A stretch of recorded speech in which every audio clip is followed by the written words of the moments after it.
तो hello everyone, कैसे हैं आप सभी लोग। स्वागत है आप सभी का हमारे यूट्यूब चैनल पर। एंड आज हम लोग लेके आए हैं आपके लिए चैप्टर वाइज पीवाईक्यू। तो आज हम क्लास 12th केमिस्ट्री के chapter number A PYQ questions देखने वाले हैं।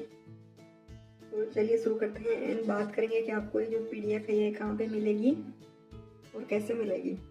चलो शुरू करते हैं क्वेश्चंस को। क्वेश्चन नंबर 1 दे रखा है कि 5 ग्राम NaOH को 50 ml जल में घोला गया है तो विलयन की मोलरता ज्ञात कीजिए। आरबीएससी एग्जाम 2013 के अंदर एक क्वेश्चन पूछा गया था। नेक्स्ट क्वेश्चन है कि एक प्रोटीन के 0.2 लीटर विलयन में 1.26 ग्राम प्रोटीन है। 300 केल्विन पर इस विलयन का प्राशरण दाब 2.57 गुणा 10⁻³ बार पाया गया। प्रोटीन का मोलर द्रव्यमान परिकलित करना है और आर की वैल्यू अपने को दे रखी है। क्वेश्चन नंबर 3 है जल वाष्प दाब क्या होता है यदि इसमें 1 चम्मच चीनी डाल दी जाए। सेकंड क्वेश्चन बृहद अणुओं के लिए मोलर द्रव्यमान ज्ञात करने के लिए कौन सा अणु संख्या गुणधर्म उपयुक्त है। क्वेश्चन बी है क्या क्वथनांक का उन्नयन समान होगा यदि 0.1 मोल सोडियम क्लोराइड या 0.1 मोल चीनी को 1 लीटर जल में विलय किया जाए। समझाइए। इसी का ऑप्शन सी है क्या हम स्थिर क्वांती मिश्रण के यौगिकों को प्रभाजी आसवन द्वारा पृथक कर सकते हैं। समझाना है इसको। क्वेश्चन नंबर 4 विलयन की मोलरता ज्ञात करने का सूत्र लिखिए। क्वेश्चन नंबर 5 दे रखा है 400 केल्विन तापक्रम पर किसी विलयन का प्राशरण दाब 0.0821 वायुमंडल है। विलयन की सांद्रता मोल प्रति लीटर में ज्ञात कीजिए और आर का मान अपने को दे रखा है यहाँ पे। क्वेश्चन नंबर 6 मोल अंश ज्ञात करने का सूत्र लिखिए। बेंजीन में एथेनोइक अम्ल के लिए वॉन टॉप गुणांक का मान लिखिए। क्वेश्चन नंबर 8 कच्चे आम को सांद्र लवणीय विलयन में रखे जाने पर क्या होगा। 9th नंबर क्वेश्चन देखिए। रुधिर में ऑक्सीजन की कम सांद्रता से पर्वतारोही कमजोर हो जाते हैं तथा स्पष्ट तथा सोच नहीं पाते। इस स्थिति को क्या कहते हैं, नाम लिखना है। इस स्थिति का कारण लिखना है और जो है वो न्यूमेरिकल दे रखा है। 30 ग्राम एथेनोइक अम्ल 100 ग्राम जल में है। एथेनोइक अम्ल की जल में मोलरता ज्ञात कीजिए। नेक्स्ट क्वेश्चन प्राशरण दाब की परिभाषा लिखिए। नेक्स्ट 11th का ए है सामान्य ताप बढ़ाने पर गैसों की दरों में विलेयता घटती है, कारण दीजिए। बी दे रखा है 5% W/V NaCl के 200 ml विलयन बनाने हेतु कितने ग्राम NaCl की आवश्यकता होगी। क्वेश्चन नंबर 12 स्थिर क्वांती मिश्रण क्या होता है। क्वेश्चन नंबर 13 प्राशरण दाब की परिभाषा लिखिए। नेक्स्ट क्वेश्चन है 27 डिग्री सेल्सियस ताप पर यूरिया के 0.01 मोल विलयन का प्राशरण दाब ज्ञात कीजिए। क्वेश्चन नंबर 15 राउल्ट नियम से धनात्मक विचलन प्रदर्शित करने वाला अनादर्श विलयन का युग्म। ये एमसीक्यू क्वेश्चन था। नेक्स्ट 2 या 2 से अधिक रासायनिक पदार्थों का संगामी मिश्रण खालिस्तान कहलाता है। क्वेश्चन नंबर 17 है 5.0 ग्राम सोडियम क्लोराइड को जल में धोकर 250 ml विलयन बनाया गया है। विलयन की द्रव्यमान आयतन प्रतिशतता ज्ञात कीजिए। क्लोरोफॉर्म तथा एसीटोन के विलयन द्वारा राउल्ट के नियम से ऋणात्मक विचलन प्रदर्शित करने का कारण समझाइए।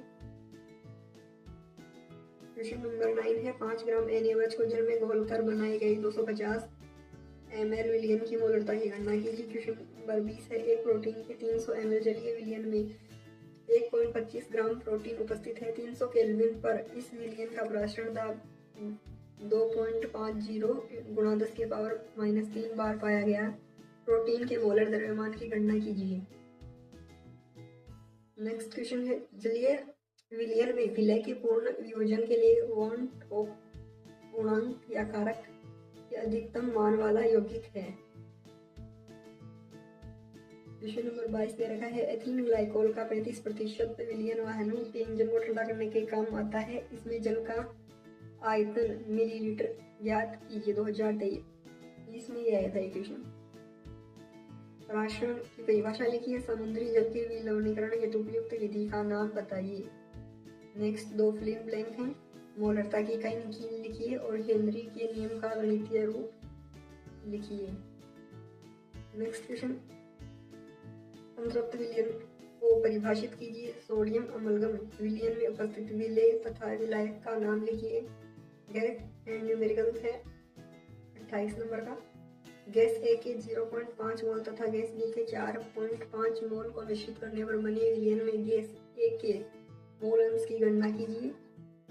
क्वेश्चन नंबर 29 है 0.05 मोल एथेनोइक अम्ल 250 ग्राम बेंजीन में घुलित है। विलयन की मोलरता की गणना कीजिए। लास्ट ईयर का क्वेश्चन ये वाला। अब बात करते हैं आपको पीडीएफ कहाँ से लेनी है या परचेस करनी है। तो ये व्हाट्सएप नंबर दिख रहा है। तो हेलो एवरीवन, स्वागत है आप सभी का हमारे यूट्यूब चैनल पे। और आज हम लोग देखने वाले हैं क्लास 12 केमिस्ट्री का चैप्टर नंबर 2 के इम्पोर्टेंट पीवाईक्यू क्वेश्चंस। तो चलिए शुरू करते हैं। क्वेश्चन नंबर फर्स्ट है, साम्य अवस्था पर डेनियल सेल के लिए नेनसर्ट समीकरण लिखिए तथा इनोट सेल तथा साम्य स्थिरांक के सी में संबंध व्युत्पन्न कीजिए। क्वेश्चन नंबर 2 है, डेनियल सेल का नामांकित चित्र बनाइए। इलेक्ट्रोडों पर होने वाली ऑक्सीकरण तथा अपचयन अर्ध अभिक्रिया लिखिए।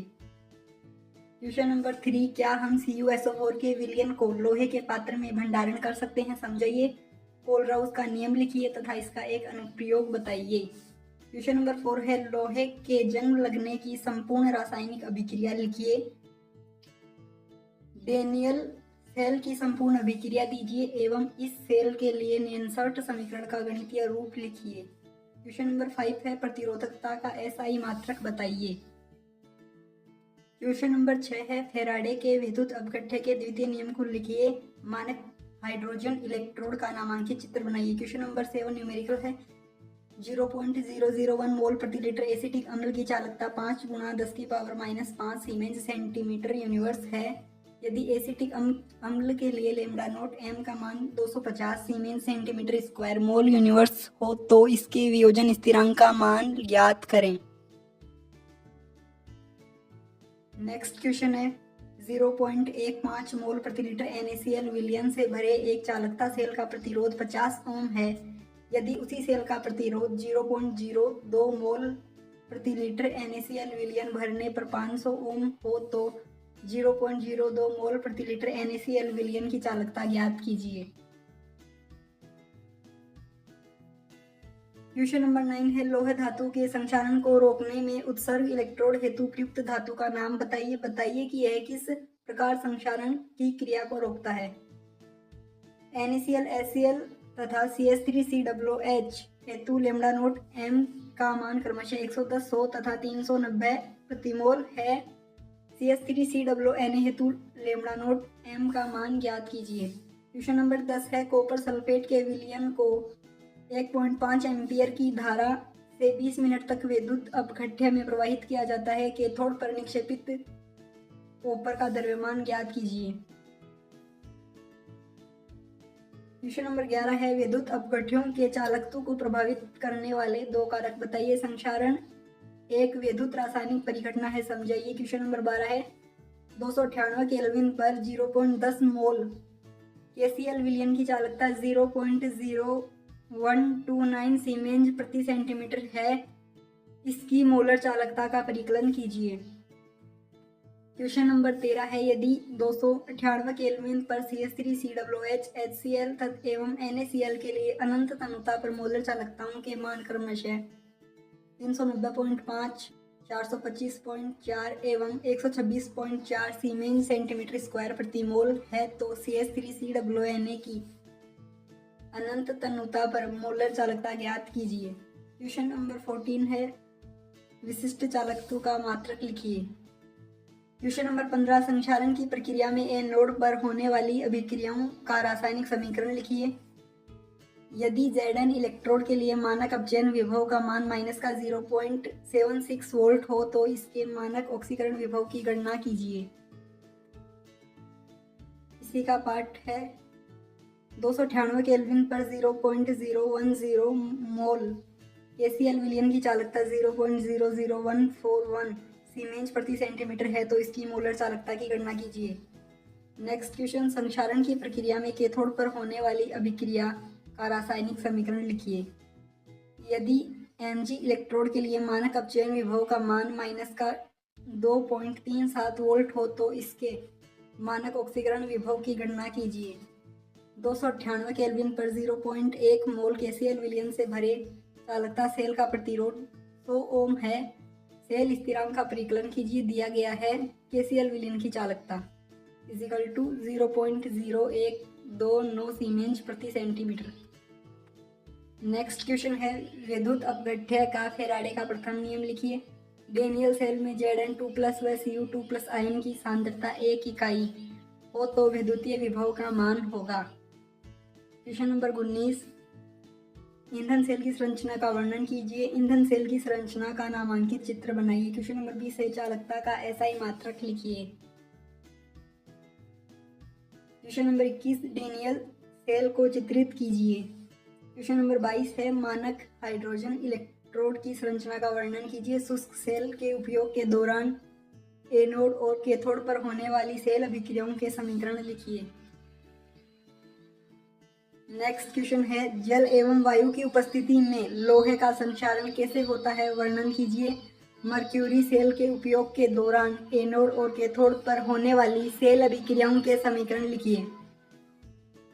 यदि आपको इस PYQ सेट की PDF चाहिए तो आपको स्क्रीन पे जो नंबर आ रहा है उस नंबर पे व्हाट्सअप कर दीजिएगा। Thank you so much. तो हेलो एवरीवन, कैसे हैं आप सभी लोग। स्वागत है आप सभी का हमारे यूट्यूब चैनल पर। एंड आज हम लोग दोबारा देखने वाले हैं क्लास 12 केमिस्ट्री के PYQ क्वेश्चंस। तो चलिए शुरू करते हैं। आज हम लोग चैप्टर नंबर 3 रासायनिक बलगतिकी के क्वेश्चन देखने वाले हैं। तो क्वेश्चन नंबर 1 है एथिल एसीटेट के जल अपघटन का उदाहरण देकर छद्म प्रथम कोटि अभिक्रिया को समझाइए। क्वेश्चन नंबर 2 है शून्य कोटि एवं प्रथम कोटि अभिक्रिया के लिए वेग स्थिरांक की इकाइयाँ लिखिए। क्वेश्चन नंबर 3 अभिक्रिया की अर्धायु किसे कहते हैं। प्रथम कोटि के वेग समीकरण से अर्धायु ज्ञात करने का सूत्र व्युत्पन्न कीजिए। क्वेश्चन नंबर 4 है कि किसी अभिक्रिया की अर्धायु क्या है। प्रथम कोटि अभिक्रिया के लिए वेग समीकरण से यह पुष्टि कीजिए कि इस अभिक्रिया की अर्धायु अभिकारकों की प्राथमिक सांद्रताओं पर निर्भर नहीं करती है। क्वेश्चन नंबर 5 है किसी अभिक्रिया के लिए वेग स्थिरांक की इकाई सेकंड यूनिवर्स है तो अभिक्रिया की कोटि क्या होगी। क्वेश्चन नंबर 6 अभिक्रिया दे रखी है 2a + b बराबर उत्पाद हेतु अवकलन वेग समीकरण लिखिए। क्वेश्चन नंबर 7 है प्रथम कोटि अभिक्रिया की अर्धायु काल 10 सेकंड है तो इसके वेग स्थिरांक की गणना कीजिए। क्वेश्चन नंबर 8 का ए है अभिक्रिया के वेग को प्रभावित करने वाले कारक कौन कौन से हैं। वेग नियम की परिभाषा लिखिए। शून्य कोटि की अभिक्रिया के लिए वेग स्थिरांक का सूत्र व्युत्पन्न कीजिए। सक्रियण ऊर्जा पर उत्प्रेरक का प्रभाव दर्शाने वाला आरेख बनाइए। क्वेश्चन नंबर 9 है छद्म प्रथम कोटि अभिक्रिया किसे कहते हैं। इच्छुक श्रृंखला का प्रतिलोमन किस प्रकार की अभिक्रिया है। रासायनिक समीकरण लिखिए। प्रथम कोटि अभिक्रिया की एक अभिक्रिया का वेग स्थिरांक 5 × 10⁻⁻14 सेकंड यूनिवर्स हो तो अभिक्रिया की अर्धायु ज्ञात कीजिए। आरेखीय समीकरण के आधार पर ln के एवं 1/t के मध्य आलेख बनाइए। क्वेश्चन नंबर 10 है द्वितीय कोटि की अभिक्रिया हेतु वेग नियतांक की इकाई लिखिए। क्वेश्चन नंबर 11 में समीकरण दे रखा है 2N2O5 बराबर 2N2O + O2 हेतु यदि अर्धायु काल 6.93 सेकंड है तो दर नियतांक ज्ञात कीजिए। क्वेश्चन नंबर 12 है अभिक्रिया की कोटि की परिभाषा लिखिए। सिद्ध कीजिए कि प्रथम कोटि की अभिक्रिया 99.9% पूर्ण होने में लगने वाला समय अर्धायु काल का लगभग 10 गुना होता है और लोग 10 की वैल्यू दे रखी है 1। क्वेश्चन नंबर 13 है अभिक्रिया की अणुसंख्या को परिभाषित कीजिए। दर्शाइए कि प्रथम कोटि अभिक्रिया के 75% पूर्ण होने में लगा समय अर्धायु का 2 गुना होता है। लोग 2 की वैल्यू दे रखी है 0.3010। क्वेश्चन नंबर 11 है एक प्रथम कोटि की अभिक्रिया में 20% वियोजित होने में 40 मिनट लगते हैं। अर्धायु की गणना कीजिए। लोग n एंड लोग 2 की वैल्यू दे रखी है। क्वेश्चन नंबर 15 है किसी रासायनिक अभिक्रिया के लिए अर्धायु की परिभाषा लिखिए। b अभिक्रिया की कोटि एवं अणुसंख्या में कोई दो अंतर लिखिए। a एरो का साइन b अभिक्रिया के लिए अभिकार की सांद्रता 20 मिनट में 0.5 मोल से घटकर 0.3 मोल हो जाती है। औसत समय की गणना मिनट और सेकंड दोनों इकाइयों में कीजिए। क्वेश्चन नंबर 16 प्रथम कोटि अभिक्रिया की परिभाषा लिखिए। अभिक्रिया वेग एवं विशिष्ट अभिक्रिया वेग में विभेद कीजिए। प्लेटिनम सतह पर NH3 का अपघटन शून्य कोटि की अभिक्रिया है। N2MO2 के उत्पादन की दर क्या होगी यदि वेग स्थिरांक का मान 1.5 × 10⁻⁴ mole litre universe second universe है। क्वेश्चन नंबर 17 MCQ है द्वितीय कोटि अभिक्रिया के लिए वेग स्थिरांक की इकाई है। क्वेश्चन नंबर 18 प्रथम कोटि अभिक्रिया के लिए लोग a/a-x/t के मध्य आलेख बनाइए। BCH3CHO = CH4CO अभिक्रिया हेतु वेग नियम है। वेग दे रखा है यहाँ पे ये CH3CHO की पावर 3/2। उपयुक्त अभिक्रिया के लिए अभिक्रिया की कोटि एवं वेग स्थिरांक की इकाई लिखिए। 3 नंबर शून्य कोटि अभिक्रिया हेतु अभिक्रिया की सांद्रता 0.02 मोल यूनिवर्स है तथा वेग स्थिरांक का मान 2 × 10⁻³ mole litre universe second universe है तो इसकी अर्धायु की गणना कीजिए। क्वेश्चन नंबर 19 प्रथम कोटि अभिक्रिया के लिए लोग a-x/t के मध्य आलेख बनाइए। 2N2O5 बराबर 4NO2 + O2 अभिक्रिया हेतु वेग नियम है। वेग दे रखा है। उपयुक्त अभिक्रिया के लिए अभिक्रिया की कोटि व वेग स्थिरांक की इकाई लिखिए। शून्य कोटि अभिक्रिया हेतु अभिकारक की प्राथमिक सांद्रता 0.2 मोल लीटर यूनिवर्स तथा इसकी अर्धायु 10 सेकंड है तो अभिक्रिया के लिए वेग स्थिरांक की गणना कीजिए। क्वेश्चन नंबर 20 है शून्य कोटि की अभिक्रिया के लिए वेग स्थिरांक की इकाई लिखिए। क्वेश्चन नंबर 21 अभिक्रिया की कोटि को परिभाषित कीजिए। वेग स्थिरांक पर अभिक्रिया की सांद्रता के प्रभाव को समझाइए। एक प्रथम कोटि की अभिक्रिया के लिए 500 केल्विन तथा 600 केल्विन पर वेग स्थिरांक क्रम से 0.03 सेकंड यूनिवर्स तथा 0.06 सेकंड यूनिवर्स हो तो सक्रियण ऊर्जा की गणना कीजिए। क्वेश्चन नंबर 22 है अभिक्रिया की आणविकता को परिभाषित कीजिए। अभिक्रिया के वेग पर उत्प्रेरक की उपस्थिति के प्रभाव को समझाइए। 300 केल्विन पर एक प्रथम कोटि की अभिक्रिया में अभिकारक की प्राथमिक सांद्रता 1.0 × 10⁻² मोल लीटर यूनिवर्स थी जो 30 मिनट पश्चात घटकर 0.5 × 10⁻² मोल लीटर यूनिवर्स रह गई। 300 केल्विन पर अभिक्रिया के वेग स्थिरांक की गणना कीजिए। क्वेश्चन नंबर 23 है व्यंजक a बराबर 2.303/3 log R0/r कोटि की अभिक्रिया का समाकलित वेग समीकरण है। क्वेश्चन नंबर 24, समय के किसी क्षण पर वेग व्यक्त करने के लिए आलेखन ज्ञात किया जाता है। क्वेश्चन नंबर 25, प्राकृतिक एवं कृत्रिम नाभिकीय क्षय की कोटि लिखिए। वेग दे रखा है कि a/1/2 b/3/2 उपरोक्त वेग व्यंजक वाली अभिक्रिया की कुल कोटि परिकलित कीजिए।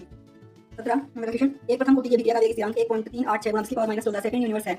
इस अभिक्रिया के लिए अर्ध आयु की गणना कीजिए। क्वेश्चन नंबर 28 है, अभिक्रिया की कोटि को परिभाषित कीजिए। छद्म प्रथम कोटि अभिक्रिया को उपयुक्त उदाहरण देकर समझाइए।